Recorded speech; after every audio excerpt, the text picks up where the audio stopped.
Hello friends, उम्मीद करता हूँ आप सभी अच्छे होंगे और दोबारा मैं आपका वेलकम करता हूँ आपकी ही टेक्निकल चैनल टेक्निकल पॉइंट पे। दोस्तों, आज के इस वीडियो में मैं आपको Asus Zenfone Max Pro M1 के एक नई प्रॉब्लम और उसके सोल्यूशन के बारे में बताने वाला हूँ। अपने चैनल के एक व्यूवर है जिन्होंने कमेंट किया था कि उनका कॉल जब आ रहा है किसी से तो स्क्रीन जो है वो ऑफ ही रह रहा है और कॉल जो है स्क्रीन ऑन करने पर नजर आ रहा है कि किसका कॉल चल रहा है। यानी आमतौर पे होता तो यही है कि जब कॉल आता है तो अगर स्क्रीन ऑफ भी है तो स्क्रीन हमारा ऑन हो जाता है, लेकिन इनका ये प्रॉब्लम आ रहा है। तो इस प्रॉब्लम का क्या सोल्यूशन है आज के इस वीडियो में हम यही देखेंगे। तो चलिए मोबाइल पर ही मैं आपको बता देता हूँ क्या आपको सेटिंग करनी है, क्या आपको चीज़ों में चेंजेस करना है ताकि ये प्रॉब्लम आपकी क्लियर हो जाए। सो फ्रेंड्स, सबसे पहले तो मैं अपनी सेटिंग बता देता हूँ कि मेरी जो फ़ोन में सेटिंग है वो क्या है। आगे बढ़ने से पहले एक बात मैं अब यहाँ पर क्लियर कर देता हूँ कि ये प्रॉब्लम जो है ये नोटिफिकेशन का है। यानी जब हमारा कॉल आता है तो हमारा फ़ोन हमें स्क्रीन ऑन करके नोटिफाई नहीं करता है, ये हमारा प्रॉब्लम है। तो हम नोटिफिकेशन को क्लियर करने वाले हैं। और ये एप्लीकेशन फ़िलहाल मैं जो आपको बता रहा हूँ ये फ़ोन ऐप है। फ़ोन ऐप का ये इशू है, ये बग है। तो दोस्तों यहाँ पर सबसे पहले तो हमें सेटिंग में आना है। सेटिंग में आने के बाद ऐप्स एंड नोटिफिकेशंस में आना है। और फिलहाल मैं आपको मेरे फ़ोन ऐप की सेटिंग जो है वो बताने वाला हूँ। और मैं Asus Zenfone Max Pro M1 6GB RAM वाला वेरिएंट यूज़ कर रहा हूँ। मुझे ये प्रॉब्लम फ़िलहाल नहीं आ रही है। एक्चुअल में एक अपडेट करने के बाद ये प्रॉब्लम मुझे भी आई थी, बट मैंने जो सॉल्यूशन ट्राई किया है वो मैं आपसे शेयर करने वाला हूँ। तो आप कर लीजिए, आपका भी प्रॉब्लम जो है वो सॉल्व हो जाएगा। तो यहाँ से सबसे पहले तो हमें फ़ोन ऐप को रन करना है। फ़ोन ऐप ढूंढ लेते हैं। तो चलिए यहाँ पर फ़ोन ऐप हमारा मिल गया। तो चलिए फ़ोन ऐप जो है इसे ओपन करते हैं। ओपन करने के बाद मैं आपको बता देता हूँ, सबसे पहला जो ऑप्शन यहाँ पर हमें नज़र आता है वो होता है नोटिफिकेशंस। नोटिफिकेशंस जैसे अगर आप देखोगे, इन केस अगर आपका ये ऑफ है, जैसे कि अगर ये ऑफ है तो ये प्रॉब्लम डेफिनेटली 100% आपको जो वो आने वाली है, क्योंकि सारे ही नोटिफिकेशन आपके बंद हो जाएगी।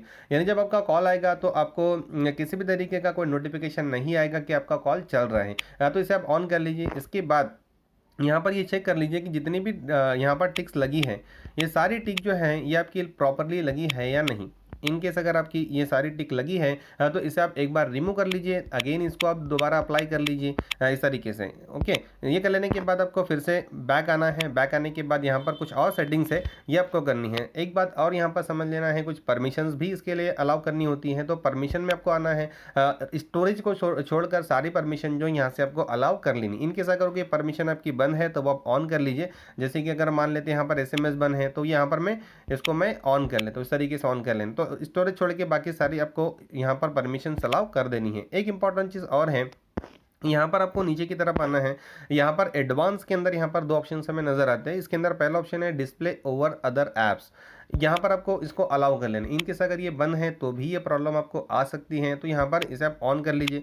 ये ऑन कर लेने के बाद नीचे जो सेटिंग दिया हुआ है मॉडिफाई सिस्टम सेटिंग्स, इसे भी आप एक बार अगर ऑन है तो बंद करके इसे ऑन कर लीजिए। तो एक्चुअल में ये सेटिंग अगर ये कर लेते आप तो आपकी प्रॉब्लम डेफिनेटली सॉल्व हो जाएगी। इतना कर लेने के बाद अगर आपको फिर भी प्रॉब्लम आती है, फिर आपको नेक्स्ट सोल्यूशन ट्राई करना है। इसमें आपको इसी जगह पर यहाँ पर आपको स्टोरेज में आना है। उसके बाद यहाँ पर क्लियर कैच कर लेना है। उसके बाद क्लियर स्टोरेज कर लेना है और ओके कर लेना है। देखिए, ये कर लेने के बाद अगर आप यहाँ पर इसे इस तरीके से क्लियर स्टोरेज अगर आप करोगे तो आपको क्या प्रॉब्लम आएगी। यहाँ पर जैसे मैसेज हम देख रहे हैं क्या, डिलीट ऐप डेटा। इसमें मैसेज हमें दिया हुआ है कि all this apps data will be deleted permanently, this includes file setting account database etc। तो यहाँ पर इसमें हमें बताया गया है कि अगर आप फाइल अगर इसे आप इरेज करोगे, क्लियर करोगे तो आपका कुछ डेटा जो है वो इरेज होगा। इसमें आपका कोई पर्सनल डेटा, कोई कॉन्टैक्ट्स ये रिमूव नहीं होने वाले हैं। डोंट वरी, इसमें टेंशन नहीं लेना है कि हमारा कोई कॉन्टैक्ट तो नहीं उड़ जाएगा। इसमें कोई प्रॉब्लम नहीं आने वाली। हाँ, हो सकता है कि आपके कॉल लॉग्स जो है वो इरेज हो जाए, तो इससे कोई प्रॉब्लम नहीं है। अगर आप properly time to time Asus Zenfone Max Pro M1 में बैकअप लेते हो तो ये क्लियर कर लेने के बाद भी हमारा फ़ोन इसे अपने आप रिस्टोर कर लेता है। कॉल लॉग्स भी आपके दोबारा रिटर्न आ जाएंगे, इसमें कोई डरने वाली बात नहीं है। तो ये भी आप करके देख लीजिए। तो पहले मैंने आपको जो सोल्यूशन बताया वो सारी सेटिंग्स बताई है जो मेरे फ़ोन में थी। इनकेस अगर वो करने के बाद नहीं आपका प्रॉब्लम सॉल्व होता है तो फिर आपको स्टोरेज में आके क्लियर केज और क्लियर डेट स्टोरेज को आपको करना है। ये आप करके देखिए। इनकेस अगर आपको फिर भी प्रॉब्लम आती है तो प्लीज़ आप कमेंट कीजिए। तो दोस्तों, उम्मीद है जो भी चीज़ें मैंने आपको बताई हैं आपको अच्छी लगी होगी। अगर आप इन सारी चीज़ों से सेटिस्फाइड हैं तो इस वीडियो को आप लाइक ज़रूर कीजिए। जो ट्रिक मैंने आपको बताई है ये आप करके देखिए। इनकेस अगर ये प्रॉब्लम आप भी फेस कर रहे हैं, ये ट्रिक यूज़ करने के बाद आपकी प्रॉब्लम सॉल्व हुई है या नहीं, प्लीज़ आप कमेंट बॉक्स में ज़रूर बताएं। और अगर आपने अब तक के आपके ही टेक्निकल चैनल टेक्निकल पॉइंट को सब्सक्राइब नहीं किया है तो इसे सब्सक्राइब कर लीजिए। साथ ही बेल आइकन को भी प्रेस कर लीजिए ताकि जब भी कोई एक नया वीडियो इस चैनल पर आए तो आपको इसका मैसेज मिले और आप उस वीडियो को देखकर अपनी नॉलेज को बढ़ा पाए। तो दोस्तों जल्दी ही मिलेंगे एक नए और बहुत ही यूजफुल और इंटरेस्टिंग टॉपिक के साथ। तब तक की goodbye and take care.